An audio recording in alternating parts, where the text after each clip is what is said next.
Bien, donc un cours numéro 3 de développement personnel. Alors, quelle est ma conception du développement personnel? Eh bien, cette conception-là, elle est pour partie liée à la philosophie et pour partie liée à la spiritualité. Alors, ce que je veux dire par là, c'est la chose suivante, c'est tout d'abord que la conception que j'ai du développement personnel, elle est liée à la philosophie, comme j'ai eu l'occasion de le dire, à une certaine philosophie. Et en fait, elle a ce que j'appelle la philosophie, ce qu'on appelle en général les philosophies de la subjectivité avec certains auteurs que j'aurai l'occasion d'évoquer. Que nous disent ces auteurs? Eh bien, justement, ils nous indiquent la chose suivante. Ils nous disent que notre humanité, à nous autres hommes, elle se caractérise par le fait que nous avons une conscience et une volonté. Donc conscience et volonté, c'est ce qui nous caractérise et c'est ce qui nous fait justement pouvoir profiter d'une certaine forme de liberté. Donc c'est ce type de philosophie-là qui m'intéresse et c'est une conception du coup du développement personnel en lien avec cette philosophie que j'aurai l'occasion de développer ici. Deuxième chose importante, quel est le lien que je fais entre ma conception du développement personnel et la spiritualité?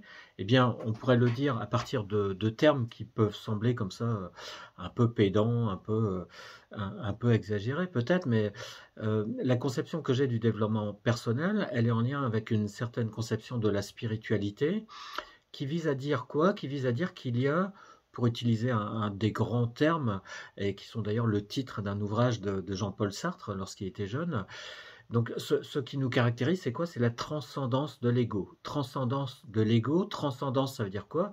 Ça veut dire supériorité, hein, en fait, et de l'ego, l'ego, c'est quoi? C'est l'homme avec un grand H, l'humain. Donc il y a une supériorité de l'humain, et je tiens à, comment dire, à tenir vraiment cette conception-là, même si aujourd'hui on a tendance à dire que a tendance à se penser comme supérieur et que tout ça c'est exagéré, qu'il faut se réinscrire dans le cadre de la nature, etc. J'ai tendance à penser, je continue à penser, que l'homme a toujours bel et bien une certaine supériorité par rapport aux autres êtres qui existent dans notre environnement, dans la nature.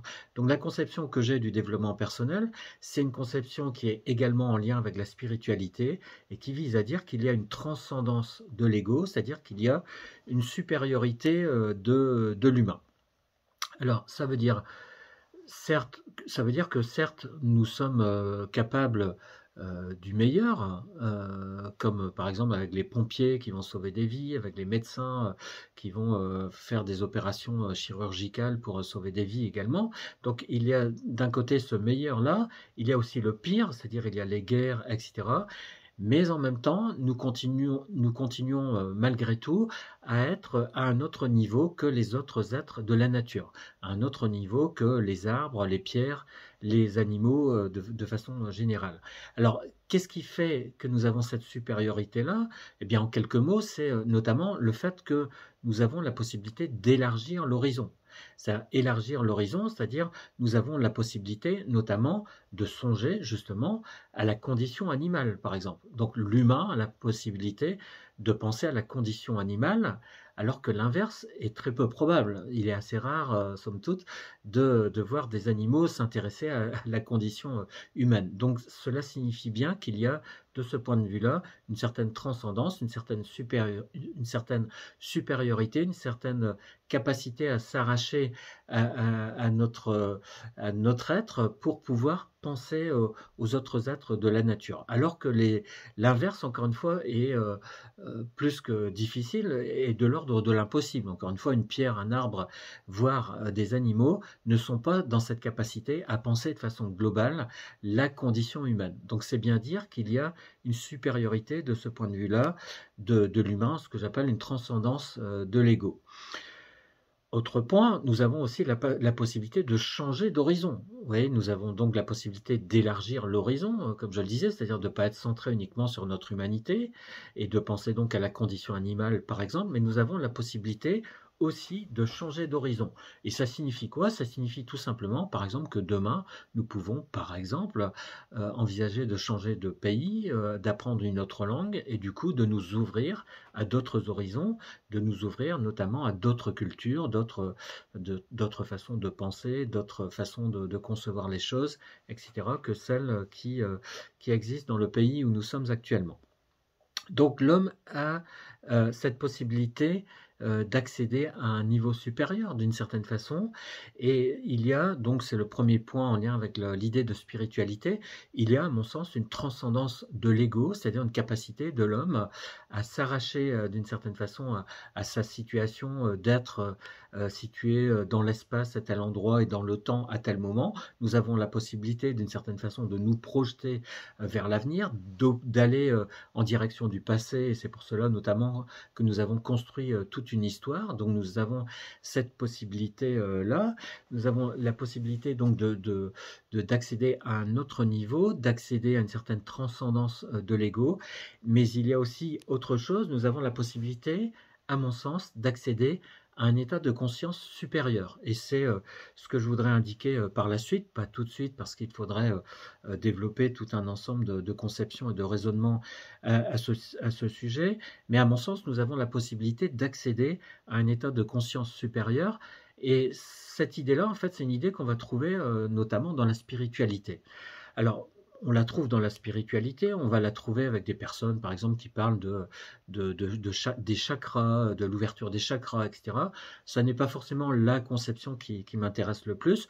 Il y a certaines conceptions aussi qui sont des conceptions, on va dire, ésotériques, c'est-à-dire réservées à un certain nombre de personnes, des conceptions parfois mystiques, par exemple, qui vont parler du troisième œil. C'est-à-dire nous aurions ici un troisième œil qui nous donnerait la possibilité d'accéder à autre chose que ce que nos deux yeux nous donnent la possibilité, que ce à quoi nos deux yeux nous donnent la possibilité d'accéder via justement la sensation. Donc ça n'est pas non plus vers ce type de conception-là que je vais m'acheminer. Je vais m'acheminer vers un autre type de conception qu'on va trouver dans certaines philosophies, et dans certaines philosophies qui, à mon sens, nous indiquent également que nous avons la possibilité d'accéder à un état de conscience supérieur. D'une certaine façon, c'est l'équivalent de ce qu'on appelle l'éveil dans la spiritualité. C'est-à-dire que là où bon nombre de personnes sont d'une certaine façon dans un certain sommeil, c'est-à-dire sont relativement endormies par rapport à certaines comment dire, caractéristiques qu'elles ont en elles-mêmes et qu'elles ignorent totalement du fait de leur sommeil, eh bien là où bon nombre de personnes sont dans un certain sommeil par rapport aux possibilités extraordinaires qui résident en elles, eh bien une certaine philosophie nous donne de pouvoir découvrir qu'il y a en nous la possibilité d'accéder à un état de conscience supérieur. Alors dit comme ça, évidemment, ça peut paraître complètement mystique, complètement irrationnel, complètement perché, comme disent certains, mais vous verrez qu'il n'en est rien en fait, que tout cela se fonde en fait sur certaines conceptions qu'on trouve dans certaines philosophies, notamment dans certaines philosophies de la subjectivité, certaines philosophies qui mettent encore une fois en avant l'idée que nous sommes conscience, volonté et liberté. Et donc c'est ce point de vue-là que je serai amené à développer à un moment donné en évoquant justement certaines philosophies de la subjectivité qui nous donnent la possibilité de comprendre le mode de fonctionnement de l'humain en général, un mode de fonctionnement qui, à vrai dire, est étrangement inconnu d'une très grande majorité de personnes qui, de ce point de vue-là, sont, à mon sens, justement dans le sommeil et du coup dans l'ignorance de ce mode de fonctionnement. Et ce qui m'intéresse, c'est de partager avec vous l'idée donc que nous avons un certain mode de fonctionnement spécifique qui nous donne de pouvoir nous ouvrir à une dimension de liberté conçue d'une certaine façon. Donc voilà en gros l'idée sur laquelle je suis, c'est l'idée dans ces cours-là, petit à petit, de m'acheminer vers la présentation d'une certaine conception de la liberté, qu'on va trouver dans certaines philosophies de la subjectivité, dans certaines philosophies, encore une fois, qui mettent en avant l'idée que nous sommes conscience et volonté, et puis derrière, liberté. Et ce que je souhaiterais donc mettre à découvert avec vous, derrière des textes qui parfois sont d'une grande complexité chez certains auteurs, ce que je souhaiterais mettre à découvert, c'est justement cette forme de liberté extrêmement spécifique qui nous caractérise et qui fait que une fois qu'on a compris comment tout cela fonctionne, eh bien on a la possibilité de mieux comprendre les humains en général et du coup nous-mêmes en particulier. Donc je vous laisse encore avec un peu de suspense avant de vous exposer tous ces éléments-là et nous verrons d'autres éléments auparavant concernant le développement personnel. Mais en tout cas, au bout du bout, à l'horizon, pour ainsi dire, c'est cette conception-là bien spécifique de la liberté que je serai amené à développer pour vous donner une idée de, encore une fois, notre mode de fonctionnement, un mode de fonctionnement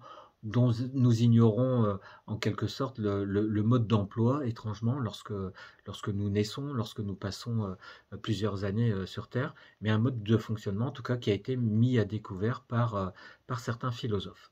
Donc à bientôt pour évoquer tous ces points-là ensemble lors de prochains cours.